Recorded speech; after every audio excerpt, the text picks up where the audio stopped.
Hola, aquí nuevamente este episodio de Encuentros con Francisco Enrique García Ucha, un profesor, doctor en psicología del deporte, decano. Nosotros solemos decir decano a los más antiguos. Y realmente en algún momento de mi carrera me dediqué a la temática y encontré que Paco, que Francisco es no solamente un espléndido docente, sino un generoso docente, y además de ser un muy práctico psicólogo vinculado al deporte y a la salud. Así que hoy te voy a pedir, Francisco Enrique García Ucha, que te presentes porque siempre estoy atrasado con tu currículum. Sí. Bueno, saludos a todos. Les habla doctor Francisco Enrique García Ucha. Soy candidato a doctor. En una época se decía así, hoy ya se quitó esto de candidato. Soy doctor en ciencias psicológicas por la Universidad de La Habana y por el Instituto Superior de Cultura Física, que hoy es una universidad. Es la Universidad de Ciencias de la Cultura Física y el Deporte Manuel, y que estamos en pleno desarrollo de la psicología. Durante muchos años, como ha indicado buenamente Claudio, me he dedicado desde el principio de mi carrera a la psicología del deporte. O sea, graduado en el año 1974, me sumé al Instituto Nacional de Deporte y Educación Física de Cuba, en lo que fue el Instituto de Medicina del Deporte.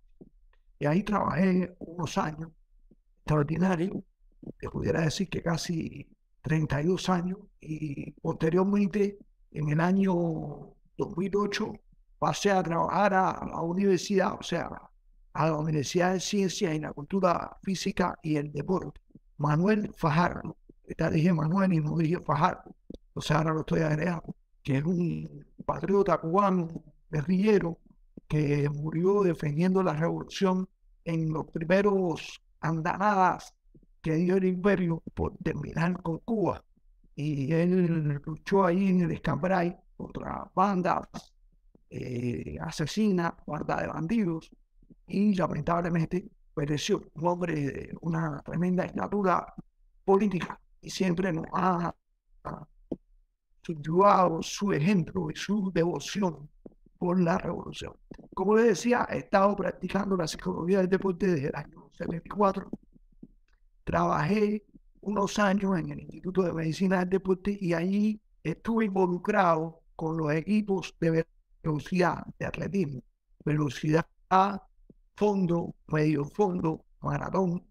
Fue una experiencia extraordinaria que fue la que me fue formando poco a poco. La psicología del deporte en esa época, habían muchos especialistas de distintas ramas que influían sobre el desarrollo de la psicología. Había pocos psicólogos del deporte, pero sí habían personas que habían hecho doctorado en psicología y que venían de otras carreras. Hace poco hicimos un libro sobre claves de psicología del deporte con la Sociedad Latinoamericana y Caribeña de Psicología del Deporte, SOLPAC, y ahí tenemos dos capítulos que tienen relación con la historia.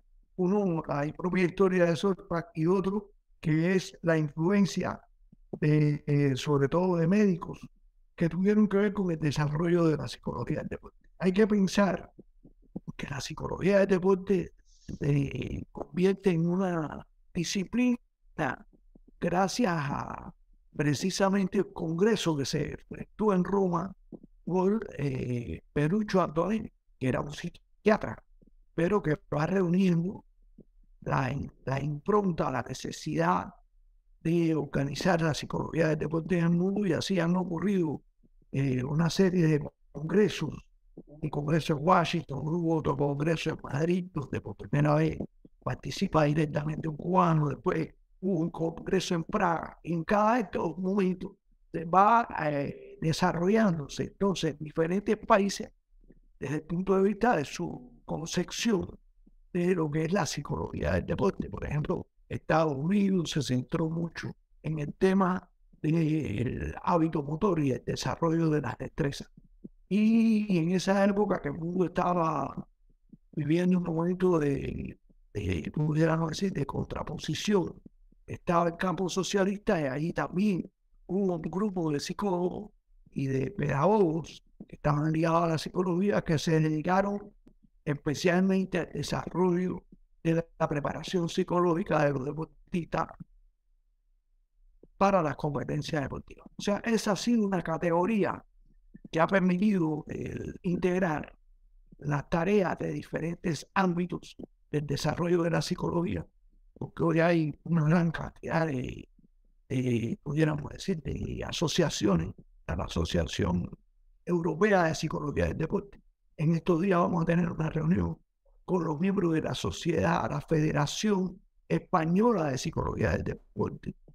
Existe también organizaciones muy fuertes en Italia sobre psicología del deporte.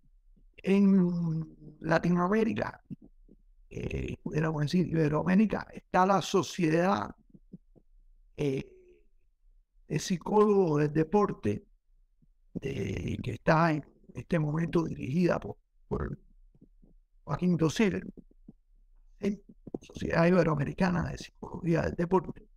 Y nosotros hemos venido desarrollando desde el año 2014 una sociedad que hemos definido como la Sociedad Latinoamericana y Caribeña de Psicología de la Actividad Física y el Deporte, SOLPAC. O sea que hay un conjunto de sociedades que trabajan al unísono, independientemente de que pueden haber otros grupos donde se trabaja la psicología. Y hoy existen los máster, o sea, cursos de maestría, cursos de doctorado también en algunas universidades. Tuvimos una experiencia muy interesante en la Universidad Autónoma de Yucatán, donde comenzamos una maestría hace años también, y se conserva esta maestría, es una de las que se conserva. También hay un buen movimiento de la psicología del deporte, no solamente en México, sino también en Argentina, en Brasil. Es extraordinario lo que hay en Brasil. Hay centros de estudio de investigación. Existe el Centro de Investigaciones del Deporte de Belo Horizonte. Está también la Universidad de Sao Paulo desarrollando esto. O sea, que hay un grupo de personas que estamos trabajando constantemente en las ideas, en las metodologías, en los tipos de intervenciones que puedan en un momento u otro asegurar el desarrollo de los rendimientos. Los psicólogos nos hemos centrado mucho durante años en el tema del rendimiento, porque el rendimiento realmente constituye un hecho de gran importancia. Ser mejor uno que otro, eso constituye su relación con el éxito, constituye una motivación muy fuerte para la práctica del deporte. Sin embargo, en los últimos años, sobre todo con la Olimpiada que se celebró hace muy poco, Tokio, se vino a salir a la luz, ¿no?, todas las tremendas tensiones que sufren los deportistas por motivo de esta vida intensa de competencia, de entrenamiento y de sacrificio. Esto ha dado lugar al desarrollo de una visión de salud acerca del deportista. O sea, tratar de proteger a los deportistas y que exista la posibilidad de bienestar psicológico, que exista un equilibrio en las fuerzas que van a participar por parte del deportista en los logros de los resultados. Porque el deporte puede hacer mucho bien, pero también puede traer consecuencias muy negativas, entre ellas incluso el suicidio. Porque el deportista, hay una cantidad, un número de casos de deportistas que, frustrados en su actividad, más que abandonar el deporte, abandonan la vida. O sea que hay que tener muy en cuenta todo esto. Es terrible esto. Y dime, Paco, yo recuerdo alguna vez haber escuchado una frase, creo, atribuida a Jonathan Swift acerca de cada vez que tengo ganas de hacer actividad física, me Me siento, acuesto hasta que se me pase. me acuerdo, Esa fue una me pasa. frase que me encontré yo en Illinois, precisamente en un congreso de medicina deportiva en esos años, allá 80 y pico.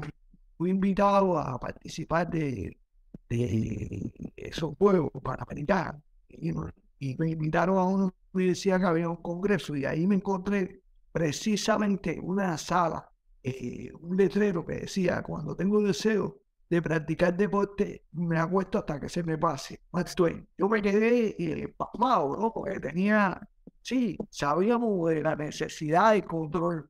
Y ahí se pusieron 60 casos de muerte súbita. Enfermedades no sintomáticas, o sea, son enfermedades que las tenemos y no nos damos cuenta hasta un límite de que aparecen esas enfermedades. Y realmente todo el que practica deporte debe pasar por un proceso de diagnóstico, de evaluación de su organismo para no sufrir de estas consecuencias. Así hay casos interesantísimos de profesores que han tenido en sus laboratorios que ven las consecuencias de lo que no es tener control de la respuesta del organismo a las cargas de entrenamiento. Imaginemos de que en ocasiones la frecuencia cardíaca sube extraordinariamente. Existen hoy en día toda una serie de métodos y controles para evitar precisamente que vaya a haber impacto o una lesión del corazón, porque el corazón también es un órgano y como buen órgano se mueve y mientras mayor sea la frecuencia cardíaca, más peligro tenemos de que pueda faltar el oxígeno, que pueda faltar lo necesario para que no se lesione el corazón. Es un tema de gran importancia y no solamente el tema de la frecuencia cardíaca, sino de todo el organismo como tal, incluso de la carga psíquica, de la carga psicológica que tiene para algunos deportistas dedicarse horas y horas y horas y abandonar la familia, no estar atento al desarrollo de los hijos en ocasiones. Y todo eso trae un problema muy serio, un problema que después va a repercutir en la vida del deportista. Así deportistas que se han dedicado enormemente a esto y llegan a un estado de sobreentrenamiento, de lo que hemos llamado burnout. Burnout es quemado, tostado, y le ocurre con mucha frecuencia a los entrenadores también, y mucho la salud de los entrenadores. ¿Sabes qué, Paco? También recuerdo algo, hace como más de 30 años que te escuché, y creo que hasta graficaste en una línea, en un continuo, un punto máximo que decía alto rendimiento y en el otro extremo, salud. ¿Crees que sigue siendo así? Ese continuo entre la salud y el alto rendimiento, casi un continuo de opuestos.